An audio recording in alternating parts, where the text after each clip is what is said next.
Cette semaine, édition spéciale Ligue des Champions dans This is Paris Handball. Revivez avec nous la qualification historique des Rouges et Bleus pour le Final Four aux dépens de Zagreb. Direction ensuite Cologne pour découvrir à l'occasion du tirage au sort le futur adversaire du Paris Saint-Germain. Dimanche 1er mai, à la Halle Carpentier, les Rouges et Bleus sont prêts à entrer dans les annales du club parisien grâce à leur victoire 28-20 à l'aller en Croatie. Ils ont leur destin bien en main. En moins de 30 secondes, Sergei Onufrienko montre la voie à ses partenaires. Dans les premières minutes, c'est bien le club parisien qui mène la danse face à Zagreb. Karabatic à 9 mètres, quel impact! Nikola Karabatic 5 buts, mais surtout Onufrienko 7 buts font trembler les filets croates.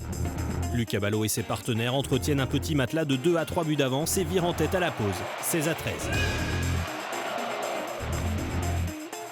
Cambrai sur la contre-attaque à l'opposé, le coup de fou et la conclusion de Luc Abalo pour reprendre l'avantage. La seconde période est spectaculaire et très disputée. Zagreb parvient à prendre l'avantage, profitant d'un trou d'air parisien. Mais les Rouges et Bleus recollent au courage. Mikkel Hansen remet les deux équipes à égalité à moins d'1 minute du terme. Score final, 32 partout. C'est fait, Paris est qualifié pour le Final Four, direction Cologne. Félicitations à tout le monde. Ça, c'est historique résultat pour le club. Premier Final Four, je pense que c'est un club très très jeune. C'est le plus important, c'était de se qualifier ce soir pour Cologne. C'est un match nul, bien sûr. Nous compétiteurs, on va pas le prendre comme une victoire. Mais je crois que l'objectif commun, c'était d'aller à ce Final Four. Le club continue à grandir. Tout le monde est concerné, tout le monde est concentré. Et je suis très heureux pour ce club et pour tous mes coéquipiers. Les Parisiens heureux et soulagés, mais ce match nul face à Zagreb doit également servir de leçon pour la suite de la compétition.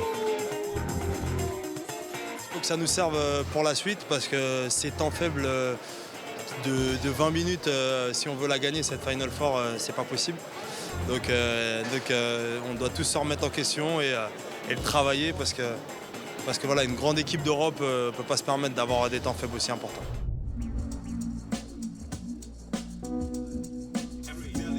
Paris n'est donc plus qu'à 2 marches d'un premier sacre continental. Mardi à Cologne, où se déroulera le Final Four, avait lieu le tirage au sort des demi-finales de la Ligue des Champions. Kiel et Veszprém, il ne reste à ce niveau de la compétition que des adversaires de poids pour le Paris Saint-Germain. Paris Saint-Germain, handball.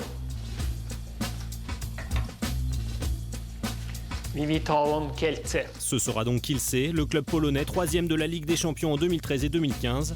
Paris est le seul des 4 demi-finalistes à n'avoir jamais participé au Final Four. Paris as club is the first time, but you have the very good team and very strong.